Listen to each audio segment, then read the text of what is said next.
Zoom ಮಾಡುತ್ತೆ ಇದು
ಇದು ಬಾಗಲಕೋಟೆ ರಸ್ತೆಯಲ್ಲಿ ಬರುವ ಅಂದ್ರೆ ವಿಜಯಪುರ ನಗರದಲ್ಲಿ ಹೊಂದಿಕೊಂಡಂಥ ಮಾಲ್ ಬಗಾಯತ್ ಈ ಪುನರ್ವಸತಿ ಕೇಂದ್ರದ ಹತ್ತಿರ ನೀರಿನ ಪೈಪ್ ಒಡೆದು ಎಷ್ಟು ದಿವಸ ಆಯಿತು.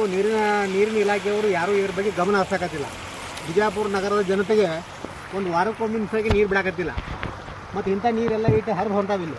ಹರಿದು ಹೊಂಟ್ರೆ ಯಾವ ಜಿಲ್ಲಾಧಿಕಾರಿಗಳು ನೋಡ್ತಾ ಇಲ್ಲ, ಆಮೇಲೆ ಜಿಲ್ಲಾಡಳಿತ ನೋಡ್ತಾ ಇಲ್ಲ. ಯಾರ ಬಗ್ಗೆನೂ ಇದ್ರಿಗೆ ಜನರ ಬಗ್ಗೆ ಒಟ್ಟು ಅರಿವೇ ಇಲ್ಲ. ನಮ್ಮ ಜನಪ್ರತಿನಿಧಿಗಳಂತರೂ ಬರೀ ತಮ್ಮ ಕೆಸರಾಟದಲ್ಲಿ ಸಿಲುಕ್ಯಾರ ಇವರು. ಅವ್ರ ಮ್ಯಾಗ ಅವ್ರು ಬೇಯೋದು, ಇವ್ರ ಮ್ಯಾಗ ಇವ್ರು ಬೇಯೋದು, ಬರೀ ಇದನ್ನ ಅನ್ಸಾರಿ ಇವರು. ಈ ಜನರಿಗೆ ಏನು ತೊಂದರೆ ಐತಿ, ಕುಡಿಲಕ್ಕೆ ವಾರಕ್ಕೊಮ್ಮೆ ನೀರು ಸಿಗೋಲ್ಲ ಇಲ್ಲಿ ಬಿಜಾಪುರದಾಗ. ಆಮ್ಯಾಗ ರೈತರಿಗೆ ಬರ ಪರಿಹಾರ ರೊಕ್ಕ ಸಿಗೋಲ್ಲ. ಇಂಥದ್ರ ಬಗ್ಗೆ ಮಾತಾಡಕತ್ತಿಲ್ಲ ಇವರು. ಬರೀ ಅವ ಸಕ್ರೆ ಫ್ಯಾಕ್ಟ್ರಿಯಿಂದ ಆಟ ರೊಕ್ಕ ಕೇಳೋಣ, ಈಟ್ ರೊಕ್ಕ ಕೇಳೋಣ, ಬರೀ ಇವ್ರು ಇದೇ ಹೇಳ್ತಾರೆ. ಅವ್ರಿದ್ರೆ ಒಂದು ಏನು ಕೈ ಐತಿ ನೋಡೋಣ ಬಾತ್ ಅವ್ರು ಹೇಳ್ತಾರೆ. ಅದಕ್ಕೆ ನಾ ಇವರಿಗೆ ಜನರಿಗೆ ಒಂದು ವಿಚಾರ ಮಾಡ್ಬೇಕು. ಜನರು ಇತ್ತೊಂದು ಪರಿಹಾರ ಸಿಗೋಲ್ಲು, ನೀರು ಸಿಗೋಲ್ಲು. ಇಲ್ಲಿ ಹಳ್ಳ ಹಚ್ಚಿ ನೀರು ಹರಿದು ಹೊಂಟಾವೆ. ಇವು ಹರಿದು ಹೊಂಟಿದ್ದಕ್ಕೆ ಯಾರು ಒಬ್ಬರು ಅದಕ್ಕೆ ವಿಚಾರ ಇಲ್ಲ. ಜಿಲ್ಲಾಡಳಿತರು ಪೂರ್ತಿ ಮನ್ಕೊಂಡಂಗೆ ಆಗಿಬಿಡುತ್ತೆ. ಅವ್ರು ಕುಡಿಲಿಕ್ಕೆ ನೀರಿನ ಸಮಸ್ಯೆಗೆ ತೊಂದರೆ ಇಲ್ಲ.